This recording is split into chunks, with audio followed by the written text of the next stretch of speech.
The silent Erevolf morning sun hung low in the sky, casting a pale golden hue over the sleepy streets of Palo Alto. Birds chirped from tall cypress trees, and the world slowly stirred awake, unaware that something profound was about to unfold. While most people were just beginning their day with coffee or a glance at the news, an elderly woman quietly stepped out of a modest black car in front of the Stanford Medical Center. Her sari, soft and pale blue, fluttered slightly in the morning breeze, and her frail hands trembled ever so gently as she clutched her handbag. Her name was Lakshmi Pichai. She was Sundar Pichai's mother, but no one around her knew that. To them, she was just another older woman walking into a hospital. No entourage, no media, no security. Just a mother, moving slowly, unsure of how to ask for help. Her eyes were kind, but behind them was a storm of worry and fatigue that she didn't dare show on her face. She had left her home in Chennai without telling anyone, not even Sundar. He had been so busy lately, traveling from one country to another, speaking at events, leading innovation talks, and guiding the future of Google. She didn't want to disturb him, not with her own worries, not with her heart that had started skipping beats again, not with the shortness of breath that came late at night and left her gasping. "This is probably nothing," she had whispered to herself again and again, convincing herself not to bother her son. But as the symptoms grew worse, she made the decision quietly and with resolve that she would fly to California and visit a hospital on her own. Maybe it was nothing. Maybe it was something. Either way, she would face it alone. As she entered the automatic doors of the hospital, the scent of antiseptic filled her nose, and the cool, sterile air gave her goosebumps. She hesitated near the reception desk, where a young nurse with a ponytail looked up and smiled politely. "Good morning, ma'am. How can I help you?" Lakshmi cleared her throat, her voice barely audible. I need to see a doctor. I think something is wrong with my heart." The nurse's smile faded slightly, replaced by a more focused expression. She glanced down at the intake form, then back at the elderly woman standing before her. "Do you have someone with you? A family member? Anyone we can contact?" Lakshmi shook her head. "No, just me." She didn't lie. She didn't say who she was. She didn't say who her son was. She didn't want special treatment. She just wanted help. The nurse nodded and handed her a clipboard. "Please fill this out, and we'll get you in to see a doctor as soon as we can." Lakshmi nodded and took a seat in the waiting area, her hands trembling slightly as she struggled to hold the pen. The waiting room was half full, with patients coughing, children crying, and tired-looking families scrolling through their phones. No one paid her much attention. Meanwhile, across town, Sundar sat in a glass-walled conference room, his eyes fixed on the screen in front of him. Charts and presentations flashed by as his team discussed AI trends, market shifts, and global tech expansion. But his mind wasn't entirely there. He kept checking his phone. Something felt off. He didn't know why. He hadn't spoken to his mother in 3 days, which was unusual. They normally exchanged at least a quick message every evening. He had texted her last night, but she hadn't replied. Maybe she was asleep. Maybe her phone died. Or maybe she was just giving him space. Still, a tightness had settled in his chest that he couldn't shake as the meeting wrapped up. He finally excused himself and stepped into the hallway. He dialed her number. Ring, no answer. Back in the hospital. Lakshmi sat quietly, her hands clasped in her lap as she waited for her name to be called. She watched the clock tick slowly, the minutes dragging on. Her heartbeat was irregular again. She could feel it fluttering in her chest, like a bird trapped in a cage. A nurse finally approached her. "Mrs. Pichai?" Lakshmi stood slowly, grateful for the chance to move. She followed the nurse down a hallway, passing white doors and the faint sounds of monitors beeping. She was led into a small examination room with a narrow bed and a tray of cold instruments. "A doctor will be with you shortly," the nurse said with a gentle smile. Lakshmi nodded, her breath shallow. She lay down carefully on the bed, staring up at the ceiling tiles. A tear rolled down her cheek, though she didn't know exactly why. Maybe it was fear. Maybe it was loneliness. Or maybe it was the thought that her son, her brilliant, kind boy, was so close yet so far away, completely unaware of where she was. 20 minutes later, the door opened and a doctor walked in, flipping through her chart. Mrs. Pichai, I'm Dia Harris. I understand you've been having some heart issues. She nodded. My heartbeat, it skips sometimes, and I get tired, dizzy, and sometimes I can't breathe properly. He listened carefully, nodding as he checked her vitals, and made notes. He ordered an egg, blood work, and a full cardiology consult. We'll need to keep you overnight for observation. Just to be safe. Lakshmi nodded again. She wasn't surprised. A part of her had known this was coming. But what she didn't expect was the wave of sadness that washed over her when she realized she would be staying alone in a cold hospital bed. With no one to hold her hand or sit beside her as the doctor left, a young nurse entered the room. She was tall, maybe in her late 20s, with kind eyes and a calming voice. Her name tag read, Amy. Hi, Mrs. Pichai. I'll be your nurse tonight. Lakshmi offered her a faint smile. Thank you. Amy began checking her blood pressure and placing the ECG leads on her chest. You're brave, coming here alone, she said gently. Lakshmi looked away. Sometimes it's better not to burden others. Amy paused, sensing something deeper in the woman's words. Do you have family here? Lakshmi hesitated, then nodded slowly. My son, he lives nearby, but he doesn't know I'm here. Amy raised her eyebrows. You didn't tell him? Lakshmi gave a sad smile. He's very busy, and I didn't want him to worry. Amy placed a comforting hand on her shoulder. Well, I'm here now, and I'll take care of you. Those words, so simple and sincere, broke something inside Lakshmi. She turned her face to the side and began to cry silently. Outside the hospital, the world moved on. People drove to work, bought groceries, sipped coffee. No one knew that inside room 214, the mother of one of the most influential men in the world lay alone, scared, and quietly crying. Back at Google headquarters, Sundar stared at his phone again, heart pounding. He tried calling her one more time. Again. No answer. He frowned. Something was wrong. He could feel it now, deep in his bones. He immediately called a contact at the Indian consulate. Can you check if my mother left India recently? I need to know if she's okay. Within minutes, the answer came. Back. Yes, Mr. Pichai. She flew out 3 days ago. Her last known location was San Francisco International Airport.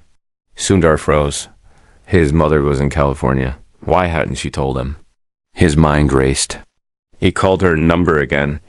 No response. Then, acting on a hunch, he opened his phone's shared location feature. They had enabled it years ago for emergencies, but rarely used it. It took a moment to load. Then the dot appeared. Stanford Medical Center. His breath caught in his throat. Without another word. He grabbed his jacket and ran for the door. Inside the hospital, Amy brought Lakshmi a warm blanket and some tea. She stayed longer than she needed to, sensing the woman needed more than just medical attention. She needed presence, kindness. Is there anything you want me to do for you? Amy asked softly. Lakshmi hesitated. Then she whispered, if something happens, please tell my son. I'm proud of him, always. Amy felt a lump rise in her throat. You're going to be okay. But what's his name? Lakshmi's lips curved into the faintest smile. Sundar. Amy blinked. Wait. Sundar Pichai. Lakshmi simply nodded. Amy stood still for a moment, stunned. Why didn't you tell anyone? Lakshmi's voice trembled. I wanted to be just me, not someone special. Not someone connected to power. Before Amy could respond, the door burst open. Sundar stood there. His eyes scanned the room. When he saw his mother lying on the bed, tears filled his eyes. Lakshmi gasped. Amy stepped back quietly. But before Sundar could speak again, the heart monitor beeped sharply. Lakshmi clutched her chest, her body going tense. Sundar rushed forward, yelling, Nurse, doctor, help. And just like that, the Room filled with chaos. Asterisk, the heart's cry, shrill beeping of the monitor cut through the air like a siren. A haunting sound that sent immediate ripples of panic through the room. Lakshmi's body tensed on the hospital bed, her hands instinctively gripping the thin blanket as if it could anchor her to consciousness. Sundar's eyes widened in sheer horror, his mind struggling to catch up with the reality unfolding in front of him. He had never seen his mother like this, so vulnerable, so pale, so unlike the strong woman who had once carried him through life's storms with nothing more than a firm hand and a soft word. His legs moved before his brain could even form a thought, and he reached for her just as her body jerked slightly in pain. He called out again, his voice breaking, eyes flooded with helplessness. Stay with me. But her eyes were fluttering, unfocused. Her lips moved, but no words came out. Sundar turned toward the nurse who stood frozen by the bedside, wide-eyed. Do something, he pleaded, his voice cracking with emotion. Asterisk. Amy snapped into action, hitting the emergency button, calling out into the hallway. Code blue, room 214. Code blue. Within seconds, the door slammed open again and a team of nurses and doctors flooded in. Sundar was ushered back, though. He resisted at first, unwilling to let go of her hand. Sir, please, we need room, one of the doctors said firmly, gently pulling him away. He stepped back reluctantly, pressing himself against the cold wall as the medical team surrounded her. Wires were checked, oxygen masks fitted, a crash cart rolled in. The sounds blurred together, orders being shouted, numbers rattled off, the whirring of machines. It was chaos wrapped in cold precision, yet amid all of it, Sundar's eyes never left her face. Amy glanced back at him. She didn't know how to comfort him. What could you say to a man watching the person who gave him life possibly lose hers? Minutes passed, or maybe hours. It felt like time had collapsed. Finally, the monitor began to stabilize. Her heart rate normalized. The oxygen saturation climbed back. And just like that, the code blue team stepped back. The immediate danger passing like a sudden storm. Dr. Harris removed his gloves, exhaled slowly, and looked towards Sundar. She had an arrhythmic episode. It was serious, but we were able to stabilize her. We'll need to keep her under close observation and run further tests. Her heart isn't functioning as it should. Sundar's knees nearly buckled with relief, but his worry only deepened. He walked slowly back to her bedside and sat down, gently taking her hand in his. Her fingers were still cold. Her breathing was shallow, but steady. He whispered, leaning close to her ear. I'm here now. You're not alone anymore. Her eyes flickered open, barely, and for the first time in hours, a hint of warmth returned to her expression. Sundar. Her voice was raspy, thin. You came. He held her hand tighter, blinking rapidly to keep his tears from falling. Of course I came. Why didn't you tell me? Why would you come here alone? She looked away for a moment. I didn't want to disturb your work. You're building the future. I'm just your past. His breath caught. Those words felt like a knife. And I know, he said quickly. You are everything. Without you, there's no future. There's no me. She smiled weakly, but said nothing. Amy stood quietly in the corner, watching the exchange with misty eyes. She had seen reunions before, but something about this moment felt heavier, like the weight of history, humility, and humanity all rolled into one fragile woman and her devoted son. Later that evening, Lakshmi was transferred to a private room. Sundar refused to leave her side. He canceled meetings, silenced his phone, and dismissed anyone who tried to tell him otherwise. He pulled a chair beside her bed, tucked her in like she had done for him countless times as a boy, and just sat there watching her breathe. Remember when I had the flu in school? He said softly, not even sure if she was awake. He stayed up 3 nights in a row. You brought soup, medicine, stories. You never left my side. Now it's my turn. A faint squeeze from her hand told him she remembered. The next morning, Dr. Harris returned with the test results. His expression was serious but calm. We've confirmed some mild structural damage in her heart. It's not immediately life-threatening, but if left untreated, it could worsen. We recommend a minor procedure to insert a pacemaker. It's low risk, but it's important we act soon. Sundar nodded firmly. Do whatever you need. Schedule it right away. Lakshmi stirred in her bed. A surgery? She asked weakly. Dr. Harris stepped closer. Yes, Mrs. Pichai. Nothing major. But it will help regulate your heartbeat. She turned her gaze toward Sundar, uncertain. He gently stroked her hair. Please, Amma, let them help you. She nodded slowly as preparations began for the procedure. News of her hospitalization had somehow leaked. Perhaps a nurse recognized her. Perhaps someone saw Sundar enter the hospital and began speculating. Either way, by midday, reporters were beginning to gather at the hospital entrance. But Sundar didn't care. He had faced world leaders, presidents, CEOs, but none of them mattered right now. All that mattered was the woman who had once sewn patches into his school uniform because she couldn't afford a new one. The woman who used to sneak mangoes into his backpack so he'd have something sweet. At lunch, the woman who believed in him even when the rest of the world had no idea who he was. He turned to Amy as she brought in some water. Thank you, he said quietly. You've been so kind to her. Amy smiled. She reminds me of my own mother. He nodded. She's strong. But sometimes strong people forget they're allowed to ask for help. Amy sat on the edge of the windowsill. She didn't want anyone to know who she was. She didn't even tell me her name until last night. Sundar looked down. She never wanted privilege. She wanted respect. Amy's voice softened. Well, she earned it. As the afternoon sun filtered through the blinds, Sundar took his mother's hand again and began to talk.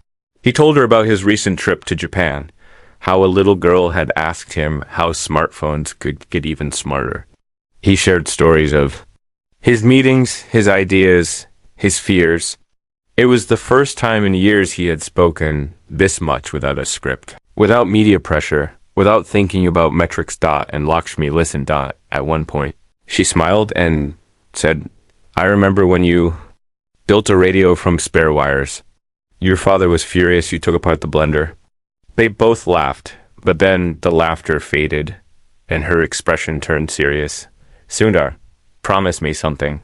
Anything. Don't lose yourself. He frowned. What do you mean? I know the world wants pieces of you. Everyone wants something, but don't let them take your heart. The world doesn't need another genius. It needs kind people who remember their roots. He nodded slowly, her words etching into his soul. That night, as she was being wheeled into the operating room, Sundar walked beside her, holding her hand. I'll be right here when you wake up. He whispered. She squeezed his fingers once before they parted at the double doors. Amy stayed behind with him in the waiting lounge. The hours stretched, each minute feeling like a lifetime. Sundar didn't touch his phone. He just stared at the floor, silent. Finally, after what felt like forever, Dr. Harris emerged. The procedure was a success. She's in recovery now. Sundar exhaled deeply for the first time in hours. Thank you, he whispered, emotion choking his voice. He was allowed to see her shortly after. She was still groggy but awake. He stood over her, brushing a strand of hair from her forehead. Amma, you scared me, he said with a soft smile. Sorry, she whispered. Just keeping you on your toes. He chuckled gently, relief washing over him like a wave. But then, out of nowhere, Lakshmi reached into her blanket and pulled out a folded piece of paper.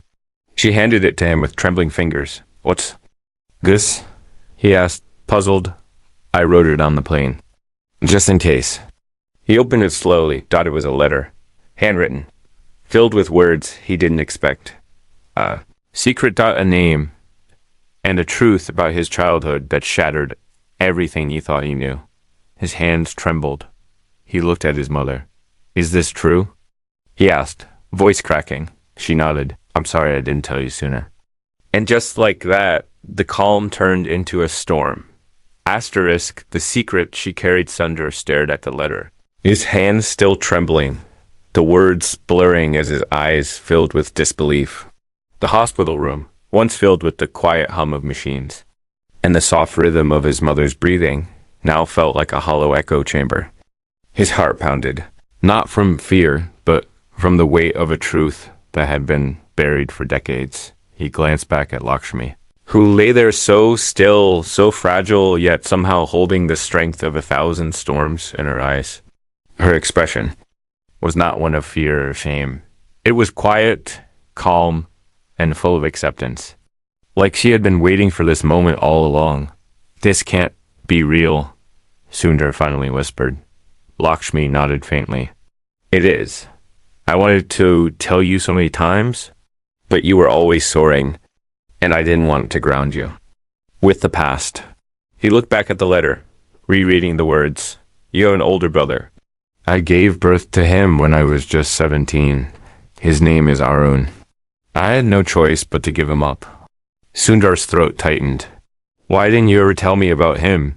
Her voice was barely audible. "Because for so long I didn't even know if he was alive. It was a different time. I was young, ashamed, scared. Your father? He didn't know? No one did." She paused, her eyes filling with tears. "But I never forgot him, not for a single day. And recently, I received a letter from him." She reached into the drawer beside the bed and handed Sundar another envelope, this one older, crinkled, with foreign stamps. It was addressed in careful handwriting to Lakshmi Pichai, Chennai, India. Sundar opened it with trembling hands and began to read. "Dear Emma, I don't know if this letter will ever reach you. I don't even know if you're still alive. But after decades of searching, I found a clue and article mentioning you and your son. I saw a photo of him. Your boy, the CEO. He looks like me. My name is Arun. I was adopted by a couple in Malaysia. They told me nothing. I only discovered my real name through hospital records years later. It took everything I had to follow that trail back to you. I don't want anything. I just want to meet you. Just once. Just to hear you say my name. With love, your son, Arun." By the time Sundar finished reading, he could barely breathe. His whole life, he had lived in the belief that he was an only child carved out of love and sacrifice, raised with dignity by two simple parents. And now, this. He looked at his mother again, this time not just as a patient or a woman in pain, but as someone who had endured a secret sorrow for longer than he had been alive. "Did you write him back?" "No," she whispered. "I didn't know how." "How do you write to the son you abandoned? What do you say?" "You say, 'I love you,'" Sundar said gently, his voice cracking. "You say, 'I'm sorry.' You say, 'I never stopped thinking of you.'"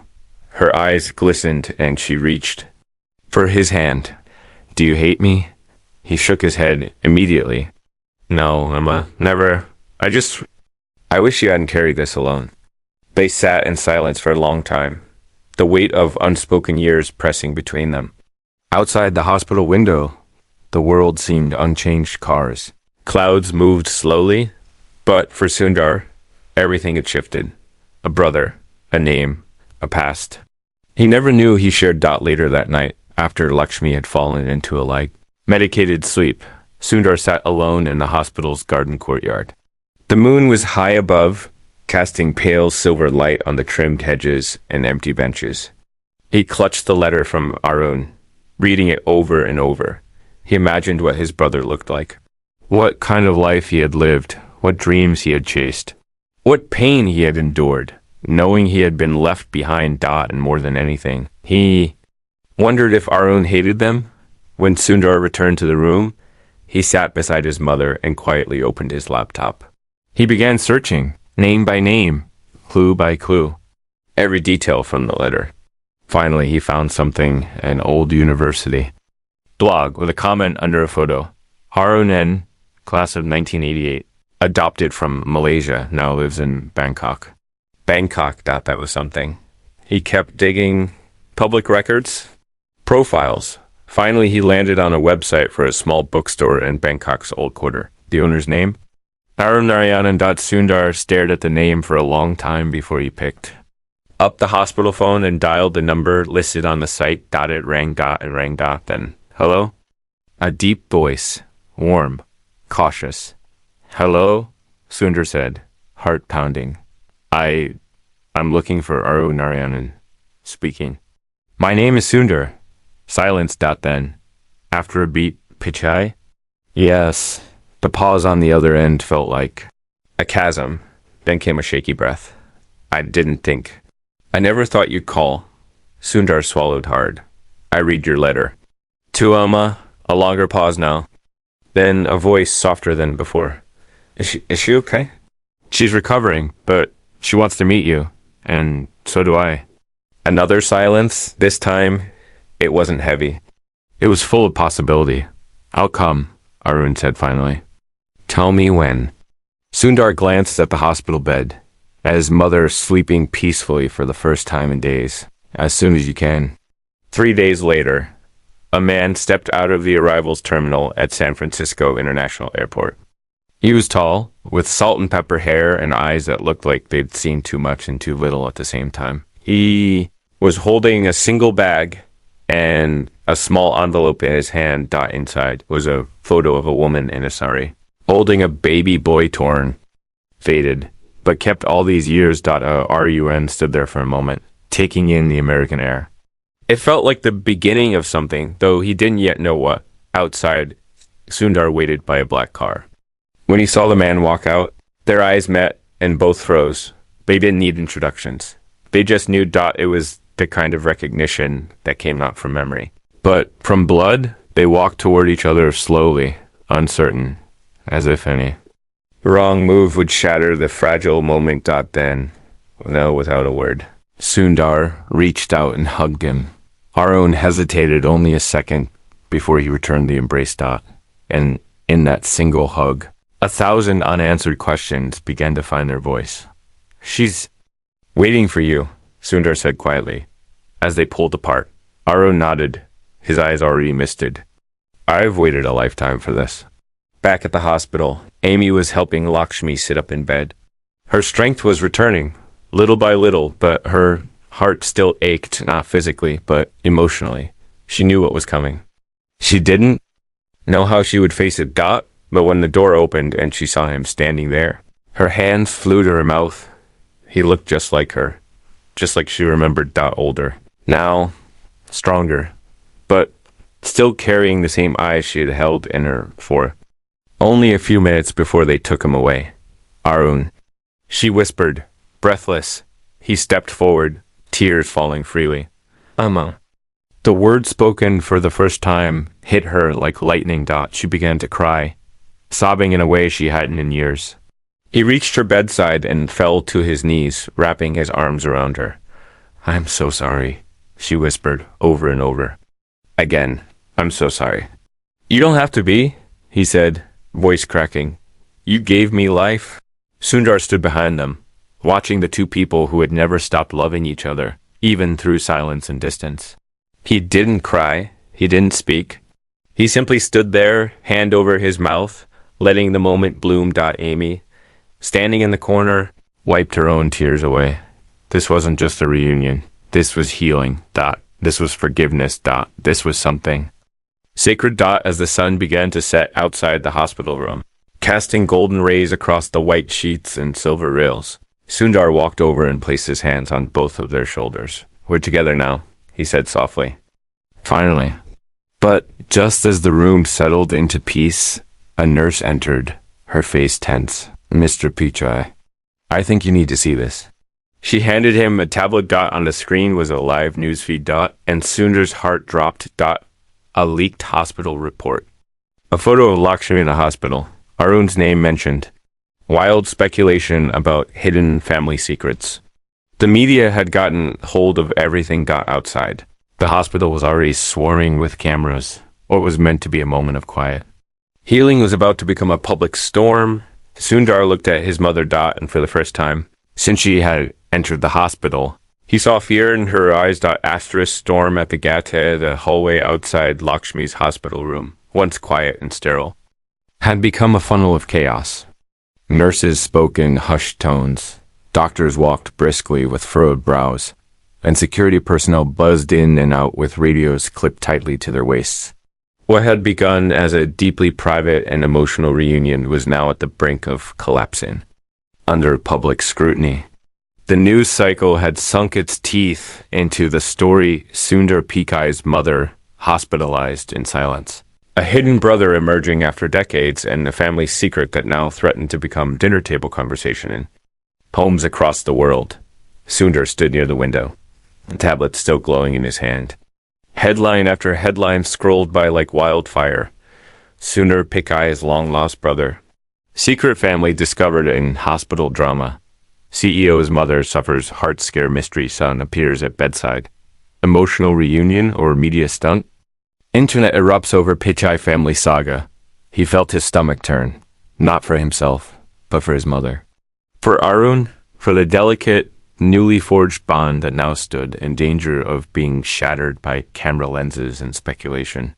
He turned toward the nurse. How did this get out? She looked down, guilt in her expression. I'm not sure, sir. Maybe someone in the waiting area saw something.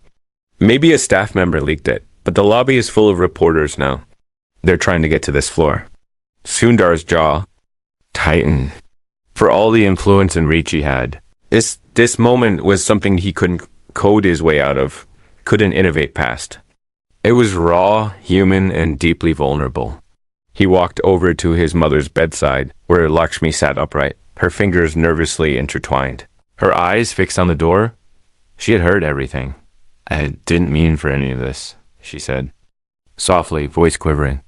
I didn't want people to see me like this, not in a bed, not weak. You're not weak, Sundar said firmly, kneeling beside her. You're the strongest woman I know. And if they can't see that, then they're blind. On the other side of the room, Arun stood silently, staring at the TV screen that now displayed a side-by-side of his and Sundar's faces, with dramatic music pulsing beneath a speculative voiceover. It felt surreal, almost fictional, his entire life reduced to a segment, a clickbait title. For decades, he had lived in obscurity. Now, without warning, his face was everywhere. I should go, he said quietly. Sundar stood quickly. No, you're staying right here. This is your world, Arun replied, gesturing at the screen. Your life, your mother. I'm the outsider. Lakshmi turned toward him, her face full of emotion. You are not an outsider. You are my son, my blood. Arun's eyes filled again. He looked down, struggling to contain the ocean inside him. We face this together, Sundar said, stepping between them. All us. We don't run. Not now. There was a knock at the door. Amy stepped in, tension in her eyes. Hospital. Admin just called. They're asking if you want to be escorted out through the back. There's a private corridor. Sundar shook his head. No, we're not sneaking away. But we need a moment before anything more gets out of hand. Can you help us block the media for a while? I'll take care of the rest. Amy nodded. I'll do what I can. As Amy moved to coordinate security and calm the swirling buzz outside, Sundar pulled out his phone and opened his social media app. He hesitated. He had never shared anything so deeply personal on this platform. It had always been work, progress, vision, not family, not emotion. But this was different. He began to type. This week, my mother walked into a hospital alone. She didn't want to disturb anyone, not even me. What followed was one of the most emotional experiences of my life. During her stay, we discovered something that changed our family forever. I have an older brother, Arun. He's real, he's kind. And he's my brother. This is not a story for ratings. This is a story about forgiveness, reconnection, and the incredible strength of a woman who carried more than any one heart should. We asked for privacy as we continue healing together. He paused, then added, please remember, behind every headline is a human story. He hit post. Within minutes, the internet began to shift from speculation to sympathy. From curiosity to compassion. Meanwhile, in the hospital cafeteria, Amy stood quietly by the vending machines, watching her phone buzz with the latest trending stories. She had never expected to be at the heart of something so deeply personal, so widely public. She was just a nurse, or so she thought. But now her role in this family story had become something else. Something sacred. Her mind drifted back to her own mother, gone too soon from cancer. The days in hospitals, the sleepless nights. She had been there when her mother's heart gave out. No one had stayed then. No media. No headlines. Just silence and sorrow. Maybe that's why she had stayed so close to Lakshmi. Maybe, in some way, she was tending to an old wound through a new connection. When she returned to the room, she found the three of them, Lakshmi, Sundar, and Arun sitting in a circle, their hands joined. "I have an idea," Sundar said, looking at his mother. "You remember the house in Tiruchirappalli?" Lakshmi smiled faintly. "The one with the red-tiled roof?" "Yes," he nodded. "I bought it back a few years ago. Just kept it quiet. I was thinking, once you're discharged, maybe we all go back there. Just for a while. Away from the noise. Just family." Arun raised an eyebrow. "Really? You go back?" "I think we all need to," Sundar said quietly. "Before anything else." Lakshmi's eyes filled again. That place was filled with dreams. "Then let's go there," Sundar whispered. "And build new ones." 2 days later, after the necessary medical clearance, Lakshmi was discharged. Not through a back door, not in hiding, but with dignity. Hospital staff formed a quiet line of respect as she was wheeled out. Amy walking beside her, Sundar and Arun close behind. The press was present, but subdued, partly because of the statement Sundar had made, and partly because of the humanity they saw in this story. It wasn't a scandal. It wasn't a spectacle. It was a reunion. A woman's heart brought her family together, literally and metaphorically. A private jet waited on the tarmac. As they boarded. Sundar glanced back once at the city skyline, then turned to his mother. "Ready?" She nodded. "I've waited my whole life." Arun smiled, holding a photo he had brought with him. It was the only baby picture he had ever owned, found in a box from the orphanage. He had shown it to Lakshmi earlier, and she had whispered, "I kissed you right after." They took that. Now, as the engines roared to life, the three of them sat together, side by side, not just as family by blood, but as family by choice. Hours later, as the plane descended toward the southern landscape of India, Lakshmi leaned forward, her eyes lighting up as red-tiled rooftops came into view. "Look," she said, pointing weakly. "That's it. That's home." And as the wheels touched down, Sundar looked at Arun and whispered, "This is where it all began." "And maybe," Arun replied, "this is where we begin again." But as they stepped off the plane and walked toward the car waiting to take them to the old family house, none of them knew what was waiting inside.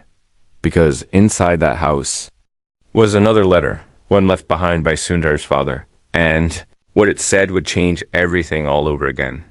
Asterisk the father's truth, narrow. Streets of Tiruchirappalli felt like stepping into a memory. The air was thick with the scent of jasmine, and tamarind trees and the houses lined along the road stood like silent witnesses to decades of love, loss, and laughter. The sun cast golden rays across clay-tiled rooftops, and the occasional rattle of a passing bicycle echoed through the sleepy neighborhood. As the black car slowed in front of the old house, Lakshmi's breath caught in her throat. It was the same. The red-tiled roof still sloped gently over the narrow veranda. The little cement bench under the neem tree was cracked but intact. Even the wooden swing, though faded and frayed, still hung from its rusting hooks in the entryway. For a moment she forgot the hospital, the media frenzy, and even the pain in her chest. This was home, the one place in the world untouched by titles, expectations, and secrets. Arun stepped out of the car first, his eyes drinking in every detail like a man trying to find himself in an old photograph. Sundar came around the other side and helped his mother step out gently. Lakshmi stood on her own for a moment, her hand resting on Sundar's arm, as she stared at the front door. "So many memories here," she whispered. They walked together toward the entrance. The keys had been sent ahead to a caretaker, and the door opened with a slow creak, revealing a small living room with yellowed walls and worn furniture covered in white linen sheets. The air smelled of dust and turmeric, but it was familiar, warm, and grounding. I remember sitting right here, Sundar said, walking over to the old wicker chair by the window. Appa used to read the newspaper there every morning. Lakshmi nodded, smiling faintly.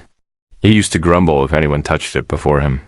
Arun followed them quietly, not wanting to intrude on the shared memories, but taking in every story like it belonged to him, too. He stopped at the bookshelf along the wall and ran his fingers across the worn spines. Books on physics, engineering, and poetry. He pulled one out at random, and a folded sheet of paper slipped out and landed on the floor. "What's this?" he asked, bending to pick it up. Sundar took it from him, his brow furrowed. It was an envelope, sealed, with fading ink on the front. "My son, open only when your mother brings you back here." The handwriting was unmistakable. It was their father's. Lakshmi's hand flew to her chest, her eyes wide. "I didn't know you left anything behind." The room went still. Sundar slowly tore the seal and opened the envelope. Inside was a handwritten letter, neat, deliberate strokes of a man who never wasted a word. He began to read aloud, his voice steady at first, then slowly breaking with each line. "My dear Sundar, if you're reading this, then your mother has returned to this house. And if she has brought you, then something important must have happened. I want to tell you a truth I could never say aloud. Not because I was ashamed, but because I was afraid you'd see me differently. I knew about Arun. I always knew. Your mother told me the day after we were married. She stood in this very room and said, 'I need to tell you something before we start our life.' She cried when she told me. I didn't say a word. I just held her. How could I blame a girl who had to make an impossible choice? How could I not love her more for carrying that pain alone? I promised her that day, we will never speak of this again, unless he finds us. I kept that promise. But I watched her eyes every time a child passed us in the market. I saw her flinch at the sound of crying babies. I saw her stare into nothing when you weren't looking. She carried him in her silence, and I loved her for it. I wrote this letter in case you ever met your brother, because I didn't want you to think we hid him from you out of shame. It was love, only love, the quiet, aching kind. I hope you can forgive the silence, and I hope you can build something new from the pieces we left behind. With all my love. Pa. Underscore. When the letter ended, the room was completely still. Sundar's hand shook as he lowered the paper. Lakshmi was sobbing quietly, her hand covering her mouth. And Arun, he stood frozen, his own tears trailing silently down his cheeks. He knew. Arun whispered "L-A-K-S." I nodded through her tears. He knew. And he loved you from afar. They sat in silence for several minutes, letting the weight of the letter settle in. It wasn't just words on paper.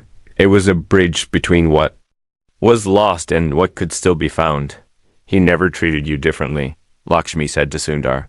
He raised you with so much love, but I never knew he carried that truth, too. He did it for you, Sundar said, so you wouldn't carry the guilt alone.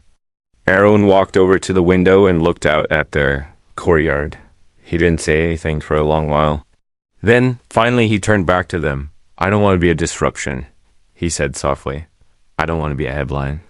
I just want to know you. Lakshmi stood slowly, still weak, but steadied by purpose. She crossed the room and took his hands in hers.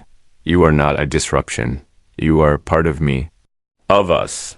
If I have any regret, it's I didn't find you sooner. Arun hugged her tightly. For the first time in his life, he felt what he had imagined so many nights in his lonely childhood. The embrace of a mother who had never stopped loving him over the next few days. The three of them worked together to breathe life back into the house. The sheets were removed from the furniture. The old kitchen was scrubbed clean. Photographs were taken down and dusted, new ones added. They shared meals on the floor, laughing over old stories and discovering new ones. For the first Time and decades, the home echoed with warmth again.